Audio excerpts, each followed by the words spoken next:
Greetings, fellow wanderers, to the places our minds wander. Where strange lights speed beyond reason across a clear night sky. The house at the end of the road where disembodied voices whisper and strange noises make the living shiver. Lurking shadows hiding on the edge of the woods just outside your back door. Odd, true events throughout time that lead you down the rabbit hole. I'm Wes. And I'm Beth. And this is where our minds wander. Hello and welcome back, all you fellow wanderers. And happy belated Father's Day to all you dads and stepdads out there. Yes. And you had a pretty good Father's Day, I would say. Yeah, I sure did. My daughter Lindsay got me a big bottle of Kraken rum, which is my favorite. And you know, it was only a couple months ago. She turned 21 and Kraken and Coke was our first drink together. It was very father-daughterly. Yes, it was. So after we finish this recording, I'm going to go have a nice big drink of rum and Coke because the school year is over and we officially start our summer vacation. Yay, vacation! Woohoo! But I'm assuming you aren't going to tell us a terrifying tale about rum. Nope, that I'm not. So let me ask you this. Think your job sucks? Sometimes. Well, I'm sure we all feel that way from time to time, but perhaps this will make you feel a little bit better about your job after. Okay. Yeah, so here we go. An exciting public health opportunity has arisen in the city of London. Due to a recent vacancy, the infectious diseases team are looking for a full or part-time plague doctor.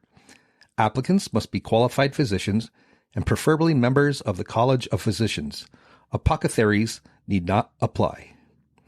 Working with a team of seekers and watchers, the job holder will admit patients to pest houses and attend patients in their own homes.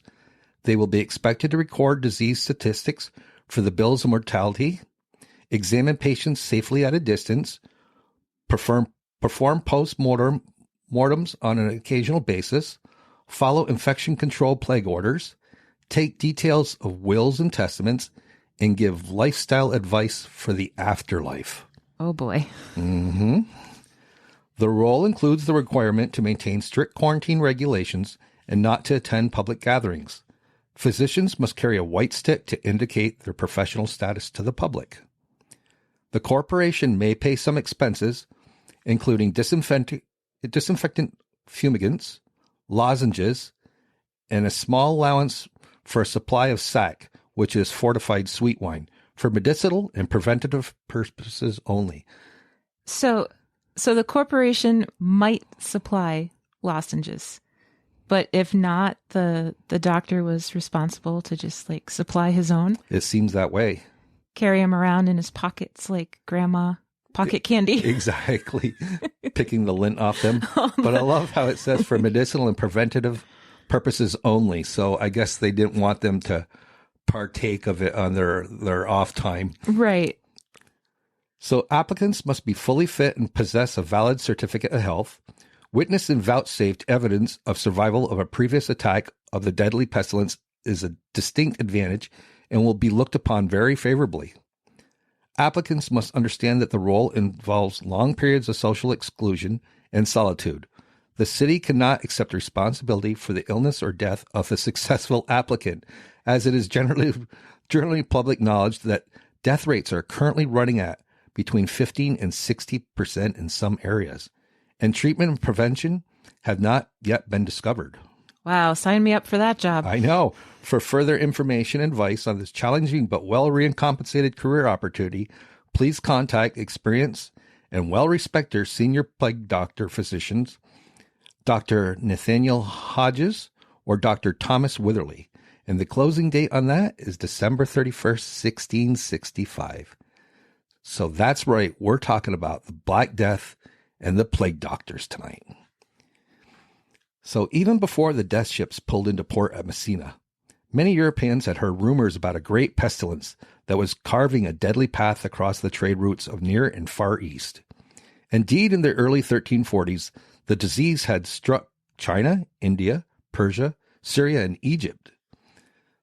The plague is thought to have originated in Asia over 2,000 years ago and was likely spread by trading ships, though recent research has indicated the Black Death may have existed in Europe as early as 3000 BC. Huh. Interesting. Yeah, I had no idea. Me neither. Europeans were not equipped for the horrifying reality of the Black Death. And men and women alike, the Italian poet Giovanni Boccaccio wrote, at the beginning of the malady, certain swellings, either on the groin or under the armpits, wax to the bigness of a common apple, others to the size of an egg. Some more and some less. These the vulgar named plague boils. Ugh. Blood and pus seeped out of these strange swellings, which were followed by a host of other unpleasant symptoms. Fevers, chills, vomiting, diarrhea, terrible aches and pains, and then death. The bubonic plague attacks the lymphatic system, causing swelling in the lymph nodes, and if left untreated, the infection can spread to the blood or lungs. Sounds terrifying. That it is. The Black Death was terrifyingly, indiscriminately contagious. The mere touching of the clothes, wrote Boccaccio, appeared to itself communicate the malady to the toucher. The disease was also terrifyingly efficient. People who were perfectly healthy when they went to bed at night could be dead by morning. Jeez. We know now that the Black Plague travels from person to person through the air as well as through the bite of infected fleas and rats. Both of these pests could be found almost everywhere in medieval Europe, but they were particularly at home aboard ships of all kinds, which is how the deadly plague made its way through European port cities. Right, because they were just jumping from ship to ship. They were going from ship to ship as these ships made their way to all the cities. Yeah. Not long after it struck Messina, the Black Death was spread to the port of Marseilles in France and the port of Tunis in North Africa. Then it reached Rome and Florence, two cities at the center of an elaborate web of trade routes. By the middle of 1348, the Black Death had struck Paris, Bordeaux, Lyon, and London. Then, however, no one had any idea how the disease was spreading or how to treat it. According to one doctor, for example, instantaneous death occurs when the aerial spirit escaping from the eyes of the sick man strikes the healthy person standing near and looking at the stick. Wow. That's like really giving someone the stink eye. What did they have to go on back then? They're grasping at straws. Yeah. Understandably, doctors did what they could do, relying on the methods known to them.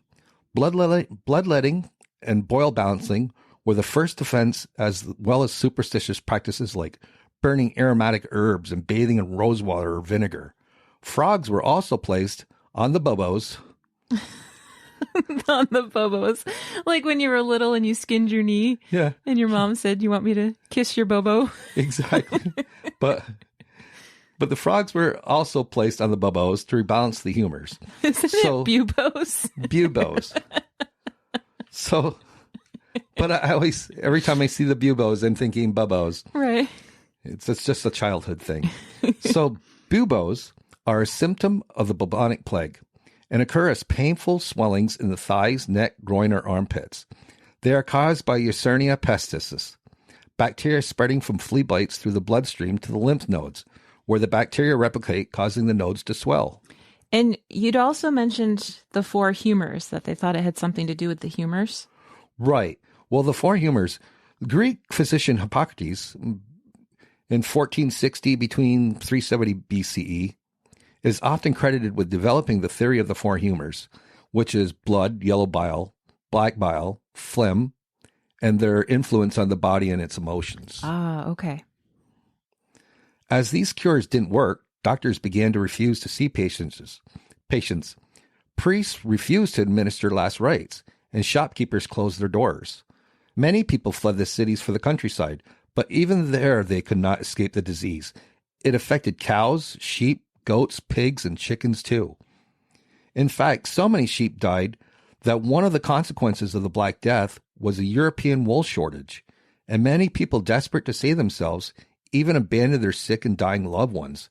Thus doing, Boccaccio wrote, each thought to secure immunity for himself. Right, of course. Many believe that the Black Death was a divine punishment for sins against God, such as greed, blasphemy, heresy, fornication, and worldliness.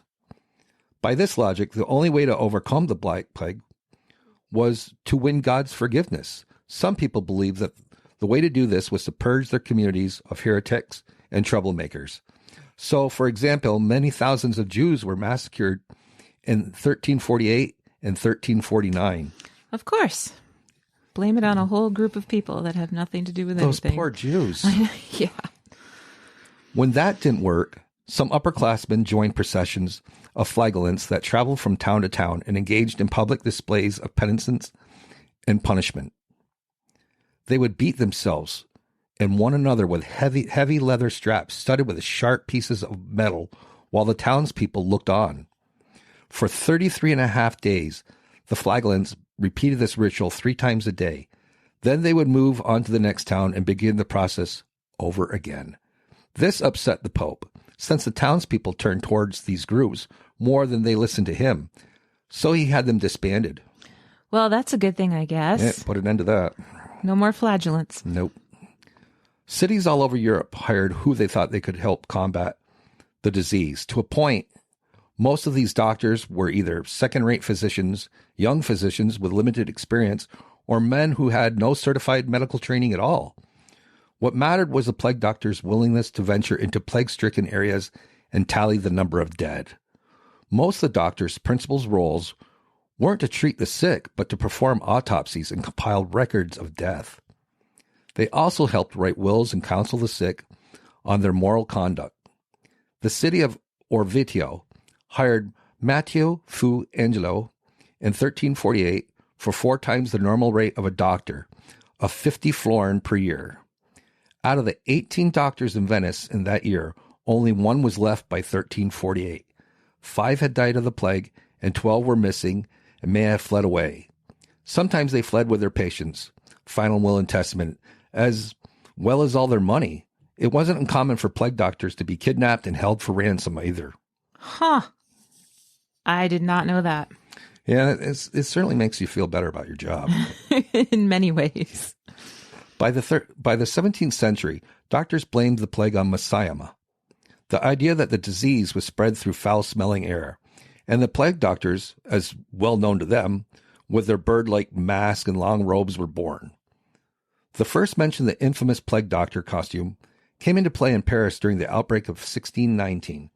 Charles de l'Orme, the chief physician to Louis X111, wrote... 13th? That's the one. The nose is 1/2 foot long, shaped like a beak, filled with perfume. Under the coat, we wear boots made in Moroccan leather, goat leather, and a short-sleeved blouse in smooth skin. The hat and gloves are also made of the same skin, with spectacles that cover the eyes. Because they believed that smelly vapors could catch in fibers of their clothing and transmit disease, Del Illinois designed a uniform of a waxed leather coat, leggings, boots, and gloves intended to deflect miasmas from head to toe. The suit was then coated in suet, hard white animal fat, to repel bodily fluids. The plague doctor also donned a prominent black hat to indicate that they were, in fact, a doctor. Can you imagine if they're covered in suet, right? What sort of animals might be attracted to that? You know, I could just see this as the opening in a movie. So you see the plague doctor coming down the cobblestone pathway. It's kind of dark, you know, maybe even light rain. And you see this black mass of crows coming behind him. A whole murder of crows. Murder of crows. Just after that suet. Yep. But that's just my imagination. The doctor carried a long wooden stick, which he used to communicate with his patients, examined them, and occasionally ward off the more desperate and aggressive ones. Those patients who still believed the plague to be a divine punishment requested the plague doctor whip them in repentance. So that whole flagellant idea, right? Wow. Beating them off with a stick? Well, that too, but I wasn't thinking about it that way. Foul-smelling air was also combated with sweet herbs and spices like camphor, mint, cloves, and myrrh, stuffed into the curved bird's beak like of the mask. Sometimes the herbs were set aflame before they were put in so the smoke could offer more protection. So they'd wear it while it was smoking? Yes. Wow. They'd set aflame. They'd have all the smoke. I don't understand, because I can burn sage around the house or incense and let me come in close contact with it, and my eyes are watering and I can taste it. I don't understand how it didn't burn out their smell. In their throats. It must have. Yeah. Though Delorme was lucky enough to live an impressive 96 years old, most plague doctors had a very short lifespan, even with the suit. And those who did not get sick often lived in constant quarantine. Indeed, it could be a lonely and thankless existence for the plague doctors of yore. Understanding of the disease hadn't really advanced much over 3,000 years. Wow, that's a long time. That was a typo. Understanding of the disease hadn't really advanced much over these 300 years, and treatments in the 1600s weren't much better. Bloodletting and lancing was still used, but some new horrors were added, like slathering human excrement all over the babos. They also poured mercury over the victim and put them in ovens. At the same time? At the same time. Can you imagine being covered in mercury and then heated up? That had to kill them. By that time, you were probably praying for the oven. Oh my gosh. Surprisingly, Nostradamus spoke out against bloodletting. He also just suggested that the infected corpses could be removed immediately from the cities. He advised people to get fresh air, drink clean water, and to drink juice made of rose hips. Nostradamus was a smart man. That he was. Isolating new arrived sailors was also a huge step in containing the disease. Originally set at 30 days, it was increased to 40, and that's so-called quarantining. Aha! The plague hasn't really ever gone away. According to the World Health Organization, there are still 1,000 to 3,000 cases each year to this day. Wow. So my sources will be in the show notes. You can check them out there if you want to know anything about the story.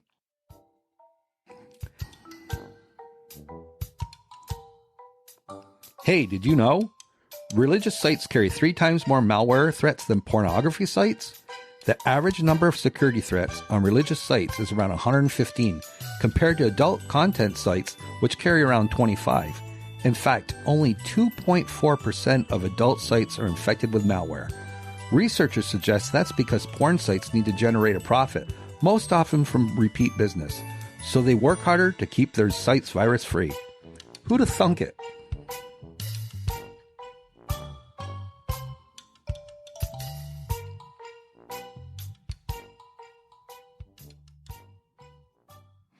So, Beth, what are you going to talk about tonight?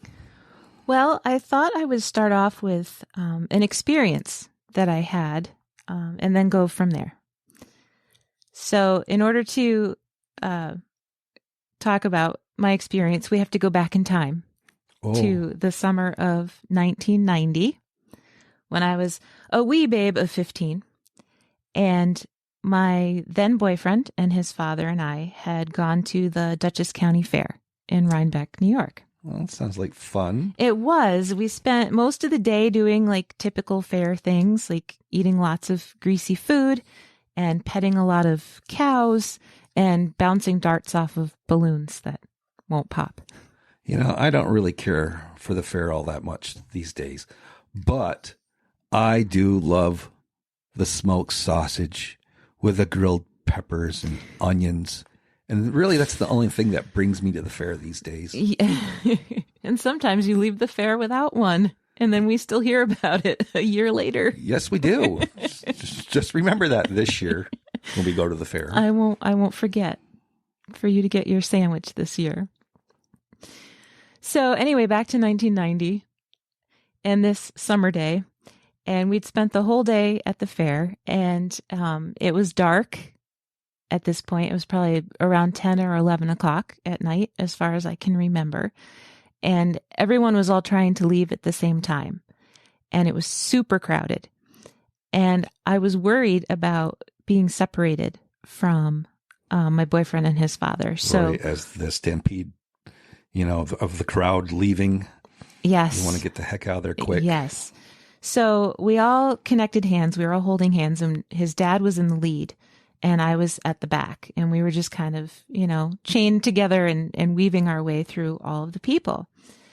And so I'm weaving through all of these people, and for some reason I happened to look up, and over our heads there was this thing, and it made absolutely no sound, but it was massive.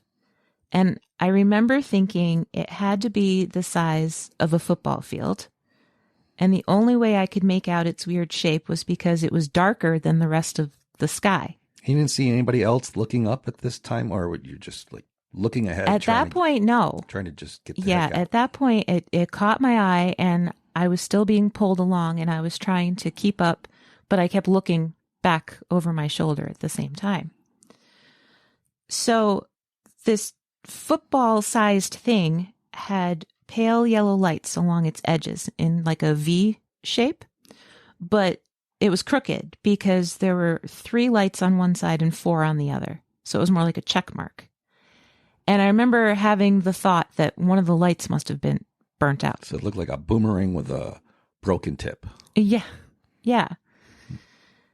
And I also remember thinking at the time, something that huge should be making some sort of sound. Like, I don't care how noisy the midway might have been, we should have still heard something. Yeah. As this thing was passing over us. So I'm still being pulled along, and I'm looking up as much as I can, taking my eyes off of this thing for seconds at a time.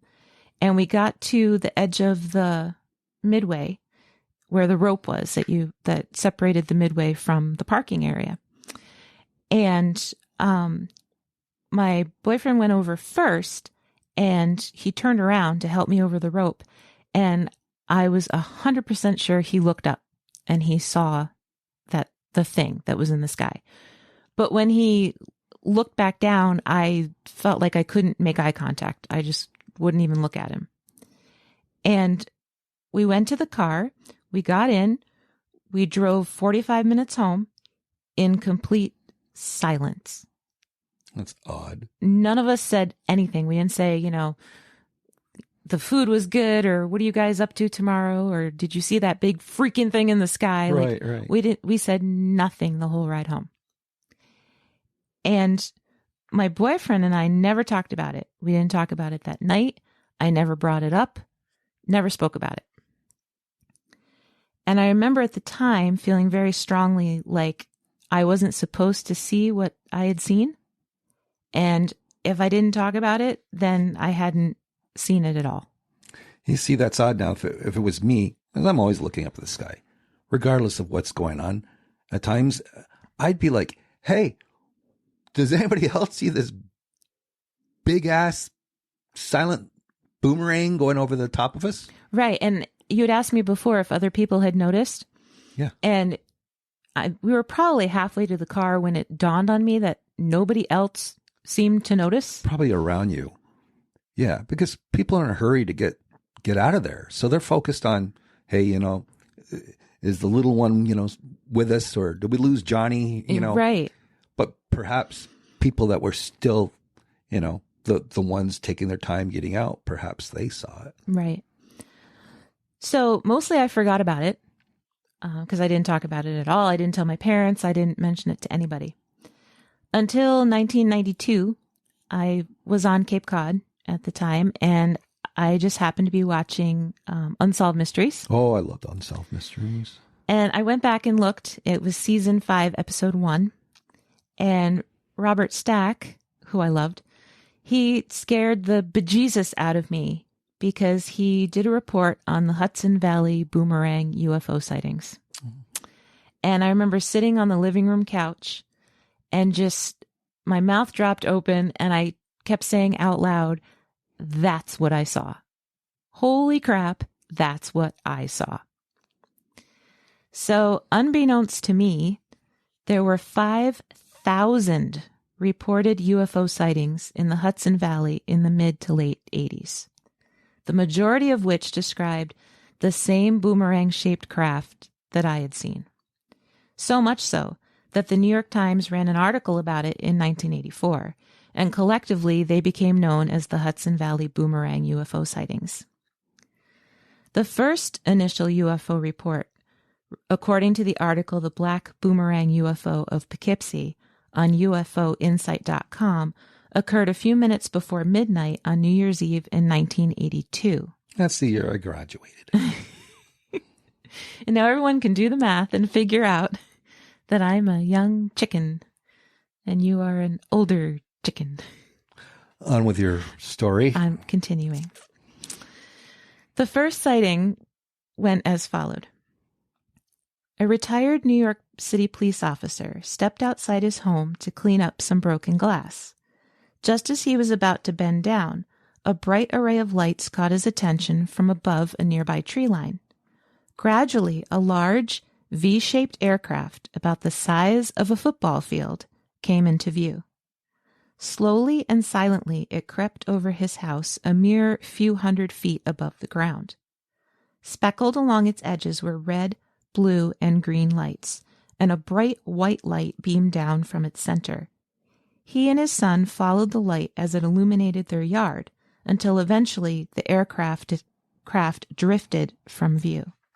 Now, what I saw didn't have multicolored lights. They were just white.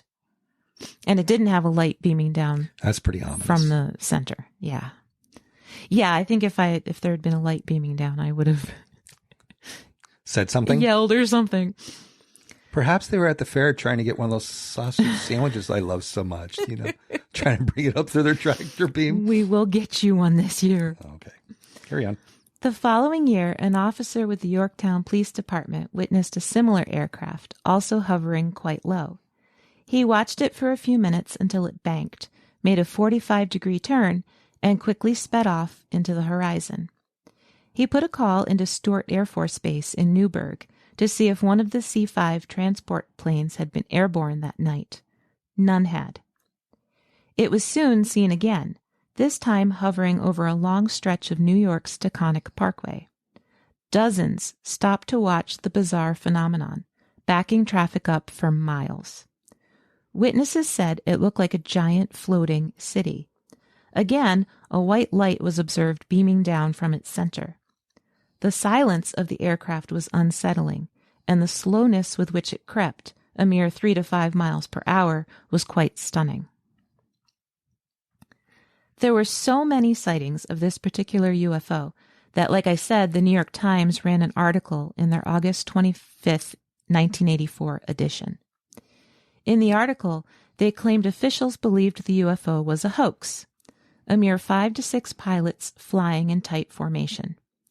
In their article, they say an officer claims he followed the V-shaped lights to the Stormville airport, where he saw a group of small single-engine planes with their undersides painted black and rigged with bright lights. That's nowhere near the size of a football field. No. There'd be space in between them. Right. Wow.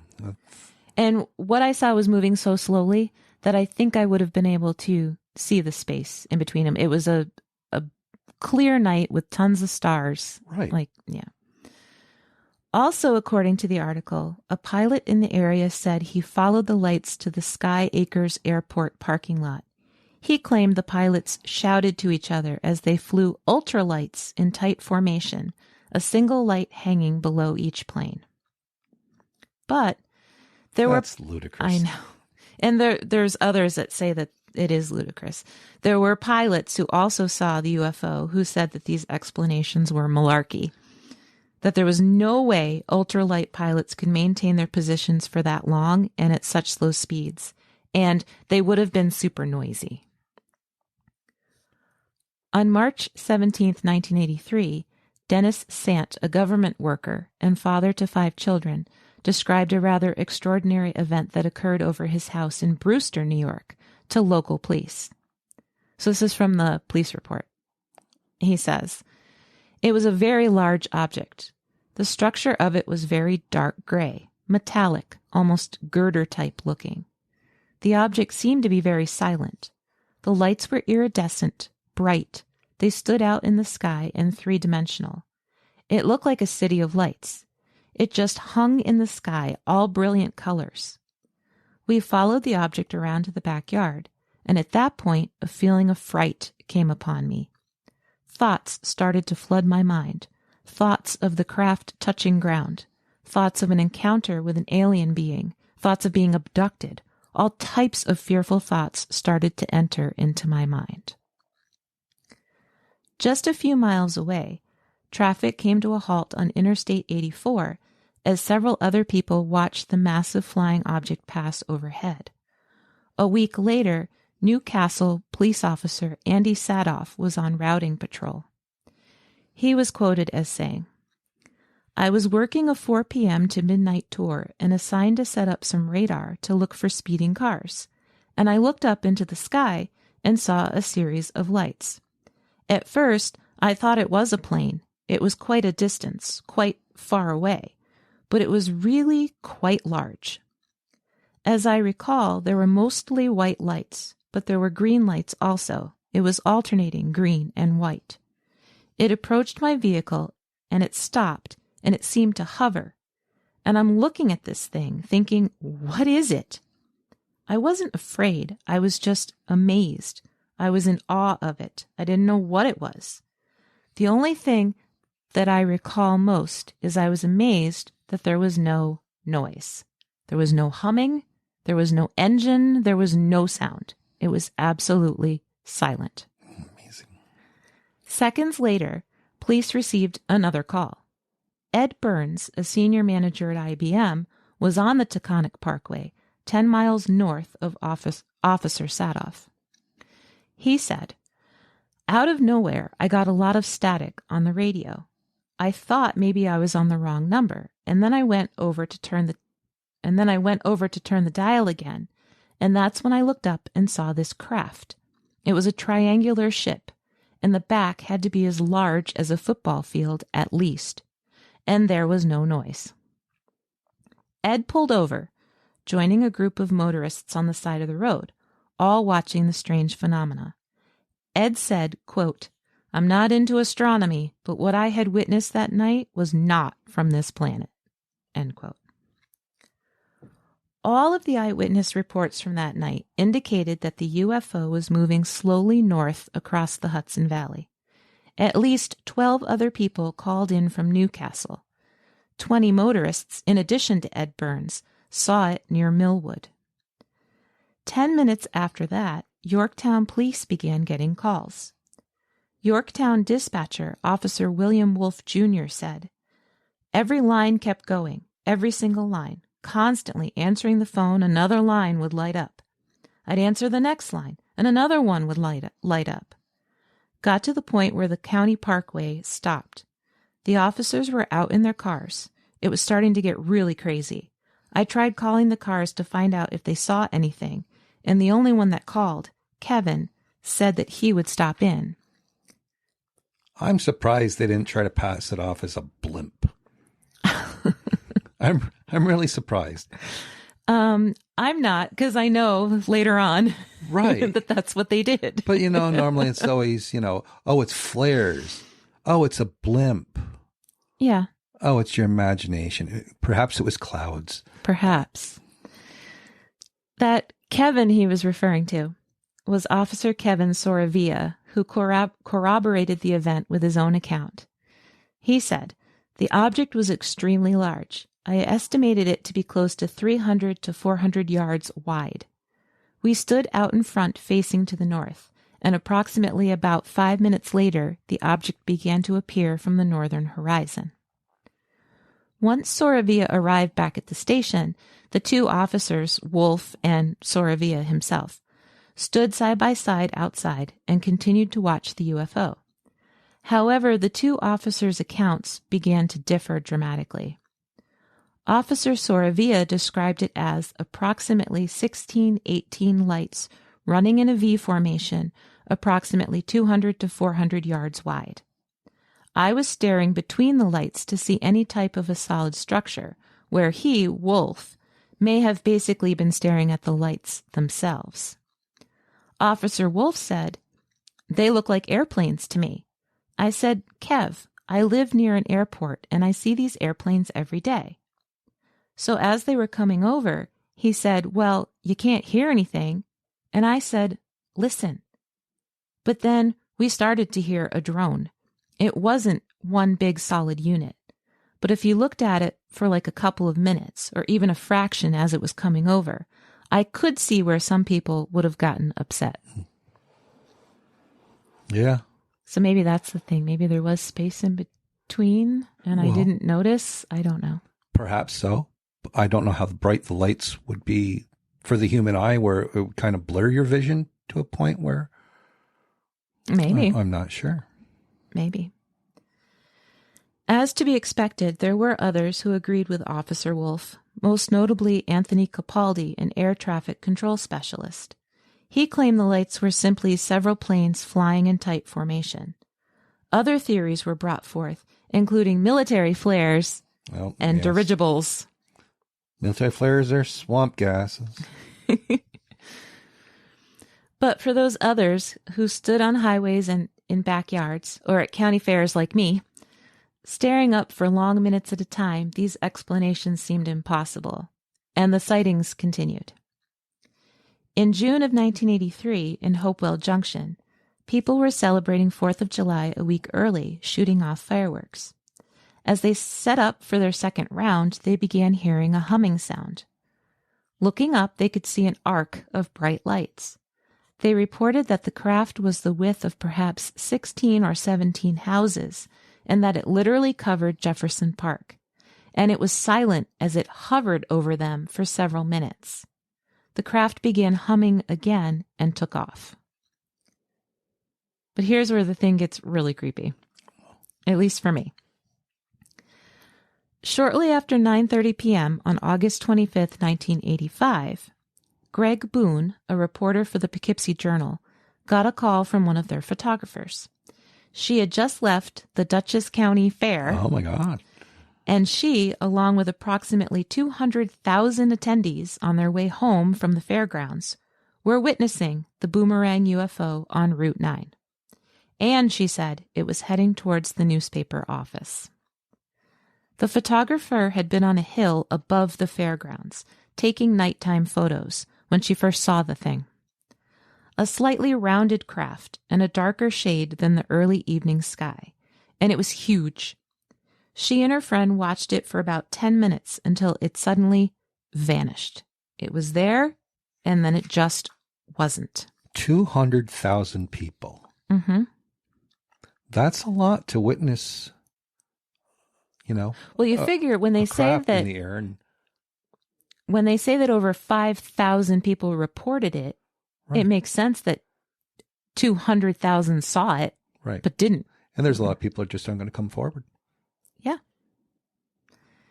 As the fairgoers left the fair, the UFO appeared again, causing many motorists to pull over and just gawk at it. The photographer told Boone that if he looked outside the newspaper office, he would undoubtedly see it. So he grabbed 2 editors and they went immediately to the 3rd floor windows. They saw a low-flying black craft about 5 miles away, flying 100 feet from the ground at an incredibly slow speed. Its underside glowed with amber and red lights. Boone's first concern was how low it was flying over a residential area. As it got closer and passed over the building, the underside lights shut off. Boone heard no sound as the massive craft, he estimated it was 200 feet wide, flew mere feet over the building, and once it cleared the building, it just took off. They had photos, they had witnesses, they had a story. Yeah. And they were told not to run it.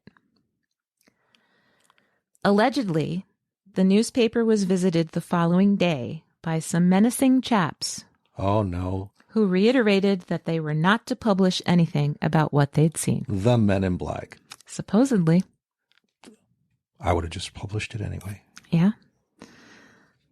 They must have been quite menacing. I imagine so. And the last sighting I wanted to mention occurred in November of 1986. I had said earlier there was a sighting over an IBM plant, and it was the East Fishkill IBM plant. Oh, where your father worked. Where my dad worked. Oh. So we were in Japan during 1986, but I did ask him about it recently when I was researching this story. Oh, you did? Yeah, I did. And he said he does remember hearing about it, but not a lot of details. According to the report, it was about 9 p.m., and the second shift workers were returning from lunch. They claimed a huge triangular craft, dark in color, was hovering over the plant, a few 100 feet overhead. It had 4 lights on it, one at each point of the triangle and one in the center, and was estimated to be 1,000 feet long. 1,000 feet. Let me see. That's almost the size of 3 football fields. That's massive. Mm-hmm. You know, and I guess if you're looking up for some people, if it's that massive, even with lights, I mean, that blocks out the sky. Mm-hmm. I mean, perhaps they would just think the sky's particularly dark in that one area. I don't know. Yeah, I don't know. It's no darn dirigible, though. I've never seen a boomerang aircraft at this point. No, that was the one and only time that I saw it, something like that. When one of the workers reported the event to the New York State Police, he was asked a dozen questions related to the craft's direction and speed, and then was told it was probably a group of ultralight aircraft. So, here's what I think. It's their go-to thing. Yeah. I had forgotten about it pretty much, and it wasn't something I'd ever talked about. Right. But when I saw it on Unsolved Mysteries, that just blew my mind, because it immediately came back to me as that was exactly what I had seen. And it doesn't make rational sense to me that it would be a dirigible. No. A blimp. Like, it just doesn't make sense. Not at all. And I also think it's odd that the Poughkeepsie Journal reporter, I mean, it involved the Dutchess County Fair, the same area. Yep. And there was another theory that I didn't mention, but people had suggested that it was the stealth bomber. No, the stealth bomber isn't that big. No. And I mean, Stewart Air Force Base was close by. Right. So, you know, it would make sense that they would say that it was some sort of military craft. Right. And the stealth bomber, it finally did come out. Yes, we have the stealth bomber. It was at air shows after where it finally came out. But even though they say our technology is at least 30 to 40 years ahead of what we know for aircraft and things in development, I still find it pretty hard to believe that we had something that massive that could make no sound in the air at that time. Mm-hmm. Yeah. And I think they were scared to death, and they just need to grasp at any explanation they could. Yeah, I think so. Yeah. But the other thing that freaks me out the most is why we didn't talk about it. Like, why we rode home in complete silence. We didn't talk about anything. Well, you know, I've never been a real big UFO buff. It just wasn't my forte. But I've heard after numerous shows, you know, that happens with people. That they see things and then just never speak about them. Yeah. Now, I don't know because I haven't had that experience with UFO. Mm-hmm. I mean, the closest thing I came to a UFO was after a long week of being on duty. I was sitting out in my backyard, had my feet kicked up, enjoying a beer. Bonfire was going, and I always peered up at the sky because I love looking at the stars. And of course, over the house, there was always shooting stars. But I saw this one bright light just take off like crazy, just straight up, bright as all hell, straight up. And I couldn't explain that. Mm-hmm. That's the only thing I've seen in the sky that it was a dirigible. I couldn't. It was a flare. They're going up these days, not coming down. Well, I don't know what you wanderers all think about that, but I appreciate sharing my story. And I think that about wraps it up for this episode. Yeah, and perhaps if any of you out there saw this, comment on our Facebook page. Yeah, we'd like to hear about it if any other people have had this experience. Yeah, hit us up on Facebook. I'm kind of jealous that I haven't had that one. Well, I think that about wraps it up for this episode. So we'll see all you wanderers next week. We sure will. Take care.